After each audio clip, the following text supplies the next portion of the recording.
30 minute. لا حول ولا قوة إلا بالله العلي العظيم. أعوذ بالله من الشيطان الرجيم. بسم الله الرحمن الرحيم. حسبنا الله ونعم الوكيل ونعم المولى ونعم النصير. سيدنا ونبينا قلب نفوسنا مولى الثقلين جد الحسن والحسين أبي القاسم محمد. اللهم صل على محمد وآل محمد. الطيبين الطاهرين المنتخبين المنتجبين. أما بعد فقد قال الله كتاب القرآن المجيد قل لا أسألكم عليه أجرا إلا المودة في القربى. اللهم صل على محمد وآل محمد. آج کی مجلس بعنوان شہادت بی بی فاطمہ زہرا بنت رسول خدا زوجہ شیر خدا مادر حسنین، آج ہم سب اس شہادت کی مجلس میں شریک ہونے کے لیے یہاں سب اکٹھا ہوئے ہیں. قرآن مجید کی مشہور و معروف آیت کا میں نے تلاوت کا شرف حاصل کیا ہے. اس کا مطلب، اس کا ترجمہ یہی ہوتا ہے کہ ہم ان میں سے نہیں ہیں جو رسول کے قرابت داروں سے مودت اور محبت نہیں رکھتے. صلوات اللهم صل على محمد وآل محمد. میں اللہ رب العزت سے یہ سوال کرتا ہوں کہ آخر اس آیت کو قرآن مجید کے اندر رکھنے کا مطلب کیا ہے؟ وہ ہر علم رکھتا ہے. ان اللہ علی کل شیء قدیر، اللہ ہر شے پر قادر ہے. پھر اس کو یہ چیز بتانے کی کیوں ضرورت پڑی کہ اے رسول کہہ دو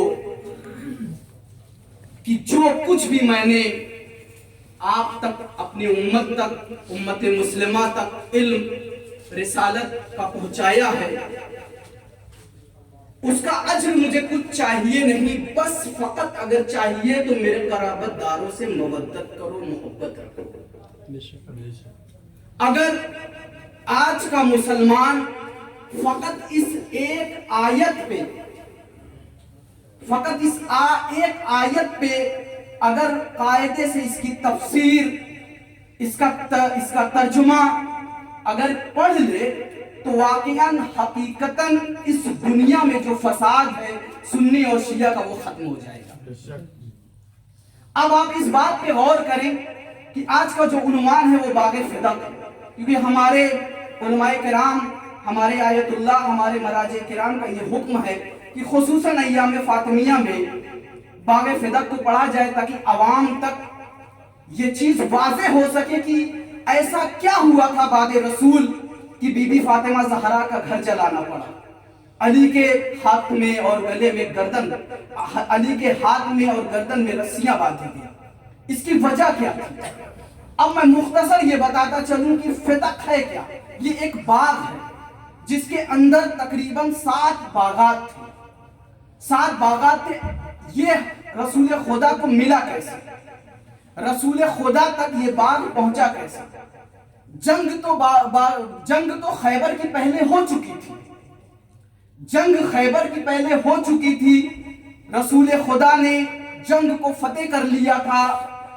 لیکن پھر کیا ہوا کہ انہوں نے اتنے دنوں کے بعد باغ فدق کو رسول کو ہدیہ کیا. اس کے پیچھے وجہ کیا تھی؟ وجہ یہ تھی کہ جب علی نے مرحب و انتر کو مارا تھا، ان کا بدلہ لینے کے لیے یہودیوں نے، یہ مدینہ منورہ سے 60-70 کلومیٹر کی دوری پہ ایک شہر تھا خیبر نام کا جو یہودیوں کا شہر ہوا کرتا تھا. یہودیوں کے شہر سے جب بھی کوئی تاجر قافلہ لے کر کے جاتا، یہ لوگ اس قافلے کو روک لیتے اور نام پوچھتے کہ آپ کا نام کیا ہے۔ اگر ان کا تعلق امت رسول سے ہوتا، امت مسلمہ سے ہوتا، تو ان کو قتل کر دیتے، ان کا مال و اسباب لوٹ لیا کرتے۔ یہ خبر رسول خدا تک پہنچائی گئی۔ آپ غور و فکر سے سنیں، کیونکہ آنے والی جنریشن کو آپ بتائیں، کیونکہ بعض دفعہ جب ہمارے بچے مدرسے میں، یونیورسٹیز میں اور اعلیٰ جگہوں پہ جاتے ہیں جہاں پہ الگ الگ مذہب کے لوگ آتے ہیں، تو کم از کم ان کے سوالوں کا جواب دے سکیں کہ ہم روتے کیوں ہیں، ہم کس پہ لعنت کرنے والے ہیں اور کس پہ لعنت نہیں کرنے والے ہیں، کس کے چاہنے والے ہیں، کس کے چاہنے والے نہیں ہیں۔ یہ باغ فدق کا جو مسئلہ ہے، اس کو واضح طور پہ اپنی ذہنیت میں یہ آپ ایک مقام دے دیں تاکہ اپنی آنے والی جنریشن کو بتا سکیں۔ جب وہ مسلمانوں کو لوٹا جانے لگا، ان کا قافلہ روکا جانے لگا، ان کو قتل کیا جانے لگا، جب یہ ماجرا رسول خدا تک پہنچا تو رسول خدا نے کئی دفعہ نامور شخصیتوں کو بھیجا کہ جاؤ معاملہ حل کر دو۔ گئے، یہودی لوگ دوڑا لیا کرتے تھے، کوئی معاملہ حل نہیں ہوا، بھاگ آئے وہاں سے۔ پتہ چلا کہ جو ہے ہمارے اوپر انہوں نے حملہ کر دیا، ہم نے کوئی بات نہیں کی۔ خیر، رسول خدا نے مولا علی کو حکم دیا کہ علی، اب اس معاملے کا واحد حل اگر کسی کے پاس ہے تو وہ آپ کے پاس ہے۔ رسول خدا نے علی کو حکم دیا، علی گئے۔ جیسے ہی خیبر کی سرحد پہ مولا علی کا قدم پڑا، یہودیوں کے بڑے بڑے علماء، بڑے بڑے وزراء آ کر کے استقبال کے لیے کھڑے ہو گئے کہ علی آج خیبر میں، کیونکہ سب نے دیکھا تھا کہ باب خیبر کو کس طرح اچھالا گیا تھا، سب نے دیکھا تھا کہ مرحب کو کس طرح مارا گیا تھا۔ آئے، علی وجہ کیا ہے یہاں آنے کی؟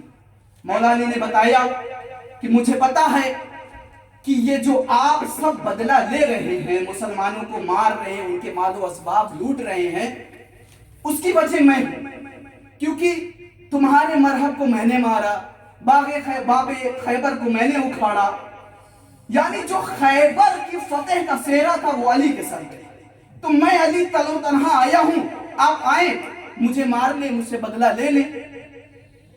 تو انہوں نے کہا کہ میں بہت شرمندہ ہوں، یہودیوں کے جو علماء تھے انہوں نے کہا ہم بہت شرمندہ ہیں علی، ہمیں تھوڑا سا وقت دے دیں، ہم جائیں تھوڑا سا آپس میں گفتگو کرنا چاہتے ہیں۔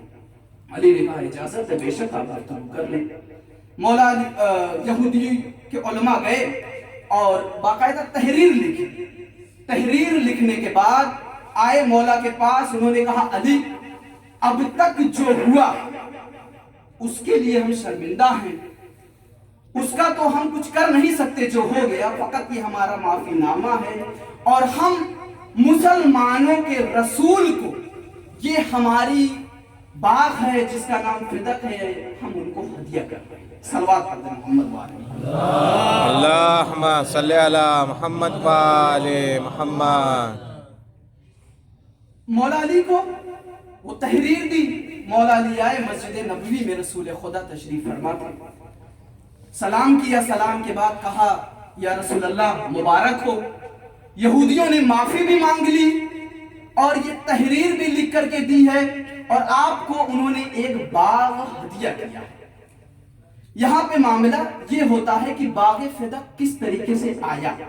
اب یہاں پہ قرآن مجید کی سورہ حشر آیت نمبر 6 کی میں ترجمہ آپ سب کے بتاتا ہوں کہ اللہ رب العزت نے قرآن مجید میں سورہ حشر میں آیت نمبر 6 میں انہوں نے فرمایا کہ اگر کوئی زمین بنا جنگ کے، بنا اس پہ گھوڑے دوڑائے اگر وہ حاصل ہو جاتی ہے تو اس پہ مکمل حق، مکمل ادھیکار جو ہوتا ہے وہ رسول کا ہوتا ہے، وہ اور کسی کا نہیں ہوتا۔ یہ آج آپ جا کر کے قرآن مجید میں دیکھ سکتے ہیں، یہ میں اپنے من سے کوئی نہیں پڑھا، یہ سورہ حشر کی آیت نمبر 6۔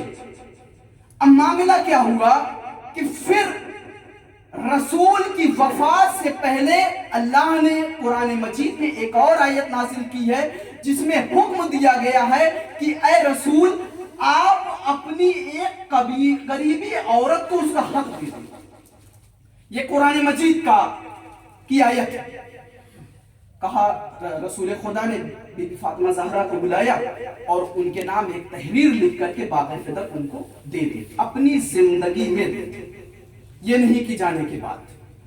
بس عزیزو, باغ فدق کا دینا تھا, یعنی سن 7 ہجری میں باغ فدق رسول خدا کے ہاتھ میں آیا اور 14 ہجری کو رسول خدا کی وفات, اور 14 ہجری کے پہلے ہی رسول خدا نے اس باغ کو بی بی فاطمہ کے حوالے کر دیا. اب اس میں کوئی اتفاق تھا ہی نہیں, کیونکہ بعض صحابیوں کو یہ علم تھا کہ یہ باغ جو ہے یہ بی بی فاطمہ کو رسول نے اپنی زندگی میں دے دیا. اس پہ کوئی بحث کرنے کی ضرورت نہیں تھی.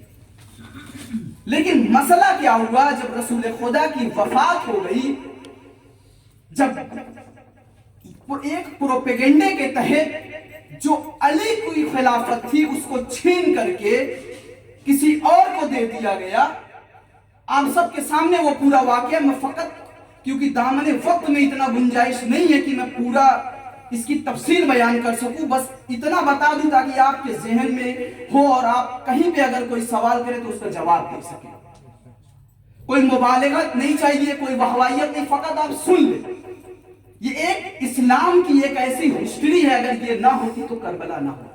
اور آج جگہ جگہ جو مسلمانوں کی بدنامیاں ہو رہی ہیں تو اس کی وجہ یہی کہ ان ملعونوں نے بی بی فاطمہ زہرا کا حق چھین لیا, اور وہیں پہ آتنکواد کی بنیاد رکھی گئی. یہ کہیں اور پہ نہیں رکھی گئی. آج جو آپ کو نظر آ رہا ہے طالبان, ISIS اور داعش, یہ سب یہی آ کر کے ملتے ہیں, کہیں اور پہ نہیں. فقط اس وقت میں نام الگ تھا, آج نام الگ ہے.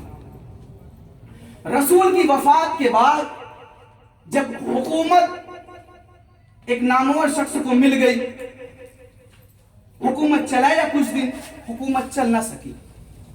کہا پتہ نہیں کیسے حکومت رسول خدا چلاتے تھے کہ سب خوش رہتے تھے, یتیم بھی, بیوائیں بھی, اور جتنے سپاہی ہوتے تھے, کیونکہ حکومت چلانا آسان بات تھوڑی ہوتی ہے.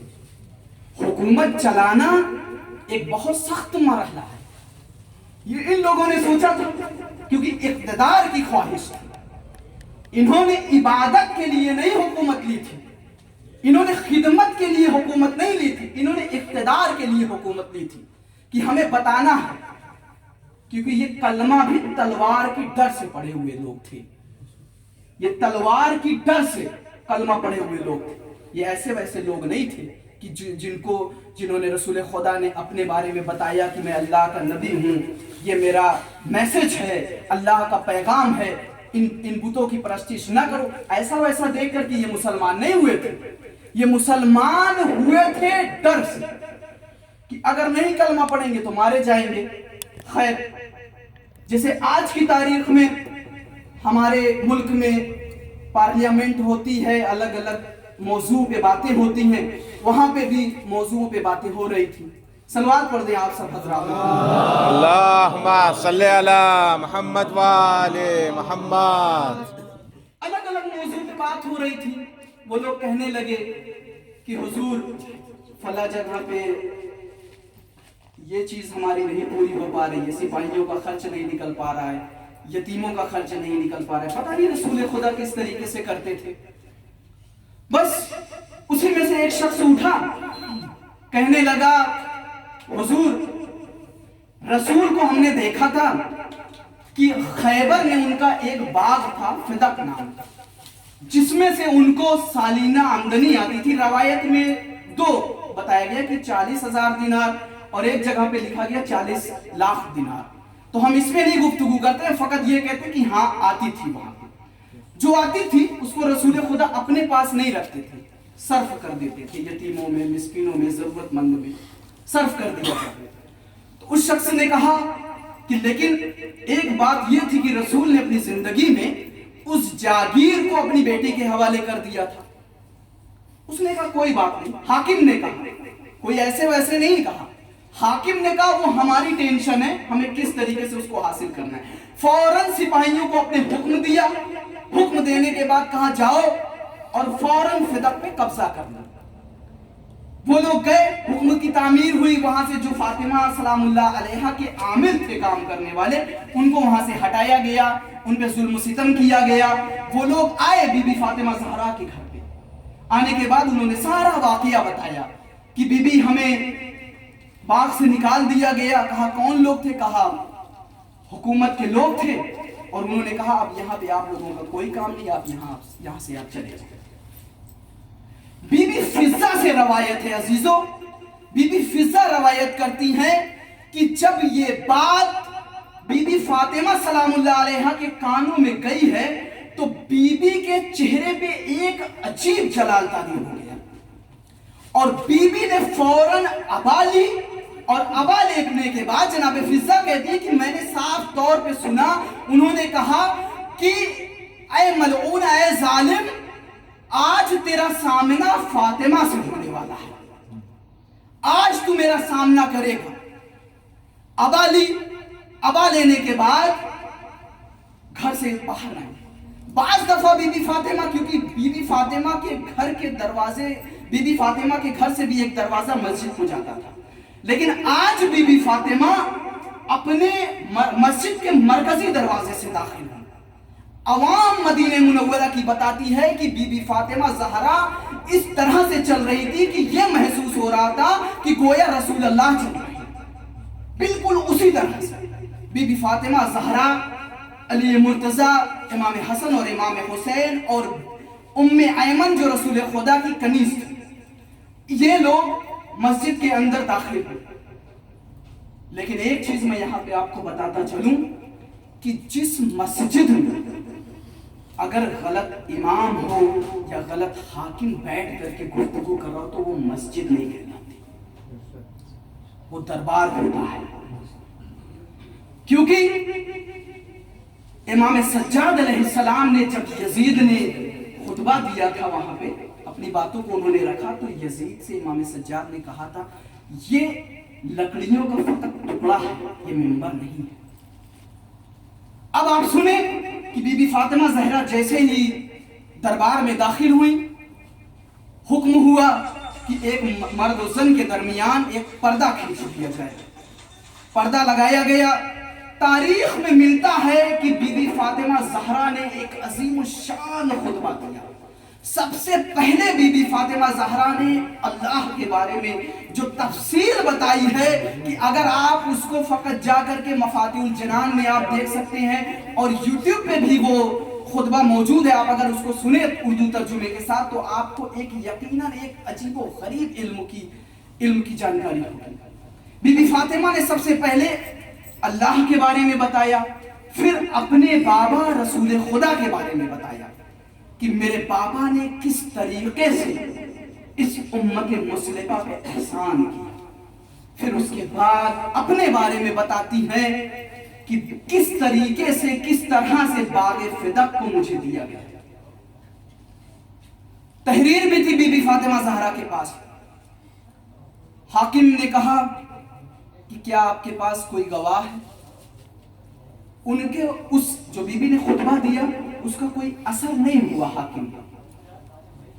میں اہل بیت علیہ السلام سے معافی مانگ کر کے یہ کہتا ہوں ہم ایسے دور میں زندگی گزار رہے ہیں کہ آپ کی جد امجد بی بی فاطمہ زہرا کے ظالم کا، قاتل کا نام ہم نہیں لے سکتے۔ اب آپ سنیں ظالم نے کیا حکم دیا کہ کیا آپ کے پاس کوئی گواہ ہے؟ آپ دیکھیں کہ کس سے گواہی مانگی جا رہی ہے۔ 1 سال پہلے 24 ذی الحجہ کو جو مباہلہ ہوا تھا، جو اللہ کی طرف سے گواہ بنا کر کے بھیجا تھا، کس کو بھیجا گیا تھا؟ اللہ نے نعوذ باللہ مشکوک گواہوں کو بھیجا ہوگا۔ یہ آج کے مسلمانوں کے لیے کوشچن مارک ہے کہ 24 ذی الحجہ کو جو مباہلے کی آیت ہے، آپ اس پہ جائے غور و فکر کریں کہ آخر اللہ نے نعوذ باللہ مشکوک گواہوں کو بھیجا تھا نجران کے یہودیوں کے درمیان۔ آپ کے درمیان یہ آیت ہے انفسنا انفسکم ونساءنا نساءکم وابناؤنا ابناؤکم، یہ آپ سب جانتے ہیں، مشہور و معروف آیت ہے۔ بی بی فاطمہ نے کہا میرا سب سے پہلا گواہ میرا شوہر میرے سرتاج علی مرتضیٰ. کہا نہیں بی بی، آپ کی گواہی قبول نہیں ہوگی کیونکہ یہ آپ کے شوہر ہیں. بی بی نے کہا میری دوسری گواہ میرے بابا کی کنیز ام ایمن ہے. کہا یہ آپ کی کنیز ہے اس لیے ان کی بھی گواہی نہیں مانی جائے گی. پھر حاکم نے کہا، پھر بی بی فاطمہ نے کہا میرے بچے حسن و حسین ہیں، آپ ان کی گواہی لیں. کہا ان کی بھی گواہی نہیں مانی جائے گی کیونکہ یہ آپ کے فرزند ہیں. دیکھیں حاکم پھنسا کیسے. علی مرتضیٰ کون شخصیت ہے آپ سب جانتے ہیں، معصوم ہے. اب یہاں پہ ام ایمن کی گواہی کیوں ہے؟ حالانکہ بی بی فاطمہ زہرا کے پاس بہت سارے گواہ تھے. سلمان فارسی تھے، مقداد تھے، عمار تھے، اور گھر کے اندر بہت ساری ایسی بیویاں رسول خدا کی تھیں، ان کو لے کے آ جاتی. لیکن یہ حکم خدا تھا کہ منظر عام پہ جو غلط قبضہ کر کے حکومت میں بیٹھے ہوئے تھے ان کو عام کرنا. کہ کس طریقے سے بی بی نے وہاں پہ ایک بڑی تبلیغ کی. یہ چھوٹی موٹی تبلیغ نہیں ہے اسلام کے لیے. اب یہاں پہ معاملہ کیا ہوا، جب سارے گواہوں کو جھٹلا دیا گیا پھر بی بی نے کہا کوئی بات نہیں. بی بی نے فقط ایک جملہ کہا ہے عزادارو کہ میں حشر میں آپ سب کا دامن پکڑوں گی جو یہاں پہ موجود ہے جنہوں نے میری گواہی کو قبول نہیں کیا. بس عزیزو، بی بی فاطمہ زہرا اپنے گھر آئی. گھر آنے کے بعد مولا علی، کیونکہ بیعت تو کی نہیں تھی مولا علی نے، انہوں نے قرآن یکجا کیا کیونکہ خوف تھا کہ کہیں قرآن کو تبدیل نہ کر دیا جائے. مولا علی نے قرآن کے سارے سوروں کو، ساری آیتوں کو اکٹھے کیا، یکجا کیا، اور اسی میں مشغول تھے، تفسیر لکھ رہے تھے. لیکن حکومت کے لوگوں کے اندر یہ کھلبلی مچی ہوئی تھی کہ علی نے بیعت نہیں کی ہے، کہیں خدا نخواستہ ایسا ہو جائے کہ حکومت میں اختلاف پیدا ہو جائے تو ہماری حکومت ختم ہو جائے گی.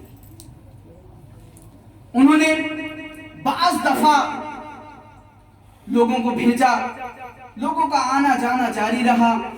علی نے کہا کہ میرے پاس آپ سب کو آنے کی ضرورت نہیں ہے، آپ نہ آئیں، میں اس وقت قرآن کو یکجا کر رہا ہوں، قرآن کی تفسیر لکھ رہا ہوں. وہ لوگ آئے اور حاکم سے کہا کہ علی تو بیعت کے لیے تیار نہیں ہے. پھر اس نے ایسا حکم دیا، اب آپ اس کو مصائب میں سنیں چاہے دل کی گہرائیوں سے سنیں عزیزو، یہ ایک ایسا ظلم ہے اہل بیت علیہ السلام پہ جس پہ فقط ہم سب رو سکتے ہیں اور عوام الناس آج کی دنیا تک پہنچا سکتے ہیں کہ اہل بیت پہ ظلم کیا ہوا.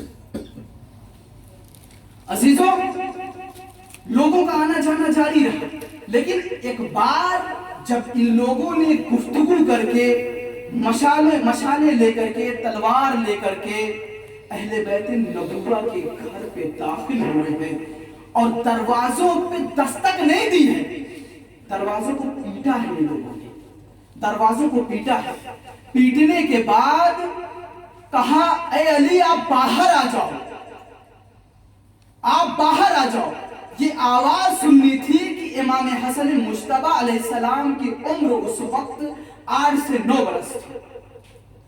امام حسن علیہ السلام اپنے چھوٹے چھوٹے قدموں کو لے کر کے دروازے کی طرف بڑھ رہے تھے کہ بی بی فاطمہ نے کہا بیٹا آپ نہ جائیں، میں جاتی ہوں. امام حسن بتاتے ہیں، امام حسن لکھتے ہیں کہ میری ماں نے ابا لی، ابا لینے کے بعد دروازے کے قریب گئی. دروازے کے قریب جانا تھا کہ ان لوگوں نے دروازوں پہ آگ لگا دی. دروازے پہ آگ لگانا تھا کہ بی بی فاطمہ زہرا نے کہا کہ اے لوگوں، کیا تم بھول گئے یہ در کون سا ہے؟ یہ در اسی در پہ آیت تطہیر نازل ہوئی ہے، اسی در پہ رسول خدا اپنی زندگی میں آ کر کے سلام کیا کرتے تھے. اجرکم اللہ، اجرکم اللہ. دروازے پہ ان ظالموں نے آگ لگا دی.